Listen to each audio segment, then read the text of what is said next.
Folks, welcome back to the Way Concept presented by The Ring. And today I am sitting with the WBC lightweight world champion. He is set to defend his belts in Louis Armstrong Stadium on July 12th in one of two big main events against William Zepeda. It is none other than Shakur Stevenson. Shakur, what's up, baby? Up, my guy? How you doing, my man? Yeah, I'm good. Just got out the gym working. I heard today was another day of training. I mean, everybody asks this question. It's the typical, media member to fighter question, but how's training camp going? It's been good. I Yeah. think it's one of the best camps that I done had. I think we ready. We ready. Yeah. So ready to perform. It feels like you got a different mindset for this fight and definitely a chip on your shoulder in this one. And you've almost answered every question that I've heard you talk about this fight with, not that you have anything to prove, but something you want to prove in this one. What does this fight mean for your career, for your legacy, and for potentially being a breakout superstar here? I think this fight means everything. I think that Zepeda is a hell of a fighter. He's going to bring the best out of me. So um, you up the competition with somebody like me, and I'm going to up the level also. So I think the fans and everybody going to see the greatest version of me, and I can't wait to show it. Yeah, everybody's talked about Zepeda and his volume punching, his forward pressure, and they've spoken about it almost like it's potentially going to be more of a problem for you. I look at it as more of an opportunity for you, as more of I a think reason for you to be able to showcase your skills. Go ahead. I think so too. I think that a lot of people gonna think I'm crazy when I say this, but a guy like Zepeda, he has 27 knockouts, right? Mm. I have 11 knockouts, right? Yep, 23-0, 11 knockouts. I punch harder than him. I punch harder than him, and I think that on fight night, that's what's gonna be the biggest difference between me and him. Like that. Now, when it comes to this fight, you know, there's been a lot of talk recently about big stars in boxing and how you perform on the biggest stages. We've seen some fighters recently not perform right in front of the biggest eyes. This is, I wouldn't say, yeah, you know what it is. It's in your backyard. It's right there. Obviously, you got a lot of people coming. Is there any more pressure on you in this fight, or do you just again just feel like it's more of an opportunity to let your star shine? Fuck pressure. Pressure don't exist. Pressure only exists if you make it. Mm. Pressure comes from the mental and the imaging of what you see. So if you believe that um, there's pressure and all of that kind of stuff, then you're gonna feel it and you're gonna act like it. But me, I don't feel no pressure. I'm fully prepared. I trust in my training. Um, I know that on fight night, I'm the better fighter, and it will show. You're talking a lot about the mental side of this. Speak more to that. It feels like obviously you're locked in for every fight, but I don't know. This one just feels like to me it's the first time we're speaking one on one, but in all your interviews, you just feel locked into a different level this time around. Yeah, it's a chip on my shoulder. A lot of people been saying that I'm not the guy. I'm not as good as everybody say. I'm overrated. I heard a whole bunch of stuff, and now everybody got to stand on what they said. They got to see come July 12th that I am the best fighter in the sport of boxing, and I will show it. Yeah, I don't know. I don't know how anybody could call you overrated. We're talking about a three-weight world champ, Olympian. That's insane. But with that, and I guess in your mind, something to prove, chip on your shoulder. You are sharing this card with a ton of big name fighters, all looking to put their name out there and get their opportunity to step up. What about your performance is going to stand out from everybody else on fight night? I think that I'm the show. I think I'm the guy that everybody wants to see. I think that the fans been waiting for me to get into a fight with somebody that's on a high skill level and somebody that's a high level opponent. So And that's who they're going someone that brings it to you as well, right? Someone that brings it to you because to. Scared. He's not scared. He's gonna come in there and give it his all, and that's just gonna create more opportunities for Bell to ask. So we will show fight night. so what we saying? Straight up, we just gonna say it's a knockout. It can be. It can be. That's the thing that nobody will bet that. Nobody will bet no money on that. So Nobody will. you're telling me now to bet my money on it. Is that what you're I'm saying? not telling you to bet, but I am telling you, don't be surprised. Okay, I like it, man. I like it. There's been a lot of talk recently, and I wanted your thoughts on this mainly because it's a big point of contention right now in boxing. This no running rule. Have you seen some of the stuff going around about this? Yeah, I seen some of it. It's disappointing to see. Tell me why. Talk to me. I mean, I just know guys like Muhammad Ali Mm, that that done lived through their entire careers, and they believed in float like a butterfly and sting like a bee. right. I know that they looking down on stuff like that, and they're probably very disappointed on who's coming up with that kind of stuff. But movement is a part of boxing. Sugar Ray For sure. Leonard, you could go back like through the history books on the guys that use movement when it comes down to boxing. Floyd Mayweather, sometimes me. So I think it's just disappointing to see. I can't commend that shit. I understand. And I think too there's a difference between the way and everybody's out talking about who they want to point the finger at as who's the reason for stuff like that.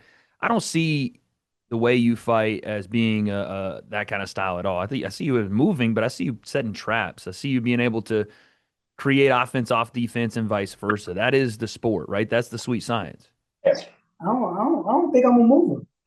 You can move. I can move. Exactly.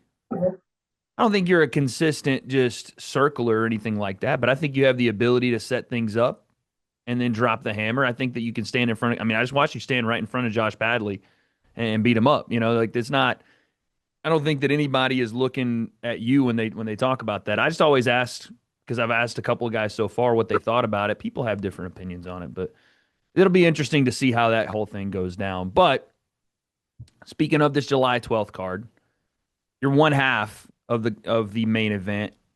What do you see on the other side from William Zepeda? Is there anything? Obviously, you don't want to give away game plan stuff on your side, but what do you see out of him when you see him at the press conference, when you see him at the face off? Is there anything you can read off of him so far? He's exactly what I think he is. He's coming in shape. He's coming to give it his all. You know that he's going to bring everything he got, and he's been kind of waiting for this opportunity for his entire lifetime.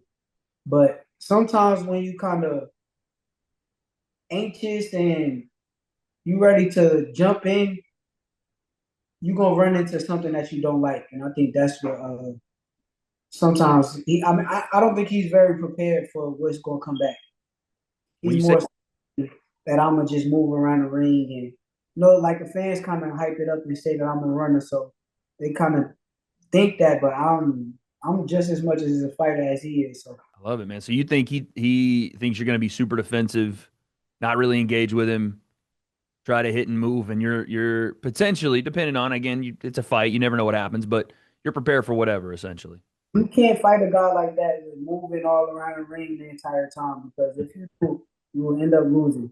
So I know that. So he know that too. Yeah. When you see your fight being one of the main events, there's another one as well, right? We have Hamza Shiraz, Edgar Berlanga. I know you and Edgar are good buddies.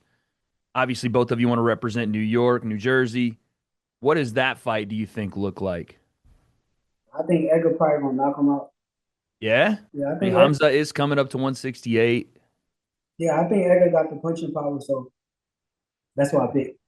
Got Edgar by knockout. What do you think about the ring? 18 by 18 is what I heard. And then I've also by the way, I just saw this. This happened like 20 minutes ago on Twitter. Edgar adding Turkey Al Sheikh and saying maybe it's not 18 by 18. We'll just operate on it being an 18 by 18 ring because that's what everybody's been saying. What do you think about that? I don't think that shit matters. When I came up, I kind of came up in like a little ass small ring, where you barely could even move. So you gotta learn how to fight right there in that little circle. So no, I don't think that shit matters. Well, I do want to ask you one more thing, and this is on a question on one of the guys that also works at the ring. Why'd you have to do my man Cop like that, bro? Cause he be hating. He a big ass hater. You gotta stop being a hater. Like, it's cool to like do your job and Right. like I don't got no issue with that. But when you kind of like purposely go out there and try to attack somebody and assassinate people's character, but when you Mm. see people are friendly, like, oh, Shakur, this, Shakur, and I'm just not that kind of guy. I can't fake it. I can't be nobody that's like fake and just be cool with that shit. Like, you Yeah. don't fuck with me. And what is it? Just the way he's covered your career? You're not a big fan of? Now it's the way that he do things. Like when I was watching, I watch him. The fans, I want to say they posted something, right? I'll just give you a little example. Sure, sure. They posted something. They said that Edgar was the main event. The fans kind of criticized them for doing that, and Oh, you're right. I remember this. Yeah, yeah, yeah. I remember this because I mean, you're WBC lightweight champion of the world. How does it really work? I got you. Yeah, yeah, yeah. and when Cop kind of went up there, he kind of like defended it. But as he's defending it, he's talking shit about me. Oh, Shakur got booed and blah blah. Like, and then it's like when I see you and I get on a plane next to you, the whole time you up there like a fan. Wait, Oh, you were on the plane with him? I my last fight when I fought in Saudi, he was right next to me on the plane. He was literally like both of us right next to each other. He the whole time like Shakur, this and he's acting like a fan and shit. So it's like, which one you want to be? Like I can't Right. fake. I'm not no guy that's gonna play fake with nobody. Right. No, I did not know that part. All right. Well, listen. I know you've had a long day of training. Let's do this really quick. Let's give again without giving game plan away. You walk into Louis Armstrong. By the way, before we get there, Louis Armstrong Stadium. I don't think I've ever seen a boxing match inside a tennis stadium. I know that's not going to affect you, but how cool is that for you to be able to do kind of one of the first things, especially in New York? I think that's amazing. I think making history, being the first person to fight there, and now I got to do my job and I got to put the performance on and make sure that I leave my stain, I leave my name on top of that stadium. Shakur Stevenson was the first person to fight at that stadium, and the performance that he had was amazing. That's what I want to hear for the next upcoming years. I like that. I like that. Now, I know you get this question a lot, and I'm sure you're tired of answering it, but you don't want to overlook William. I get that, but with all the things that are going on right now at 135, potentially at 140, who knows? But there's a lot of big names out there. Who does Shakur Stevenson over the next year and a half look at down the line if there is a way to kind of envision that? Who do you see stepping in the ring with you? I ain't even gonna say it because I feel like everybody know who I want to fight. I done said it 100 times. Yeah, I wanted to ask, but yeah, yeah. It's the biggest fight in the sport of boxing. So right now, Do I'm you focused. think do you think it happens? It all depends on that person. That guy, he's the guy who makes it happen, man. Why don't I know you said it a bunch of times. Why don't you like saying his name? Cause he act like a girl. Like if you say his name, it's like he thinks somebody's chasing after him or something. So all that girl shit, I try not to get into. So we'll leave it there. But tell me this.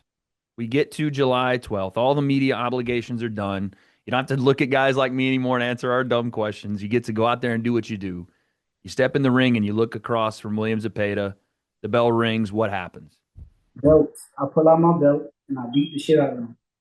Just keep beating them all night until the referee jumps in or somebody jumps in to save me. All right, I volunteer as tribute. I'll jump in and save. Appreciate you, Shakur. Thanks, man.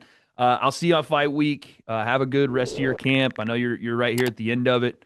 Uh, Obviously, big prayers to you and all the fighters. I'm big on that. So hope you guys are safe, and I'll see you on fight week. Thanks for doing this, man. Appreciate you, man.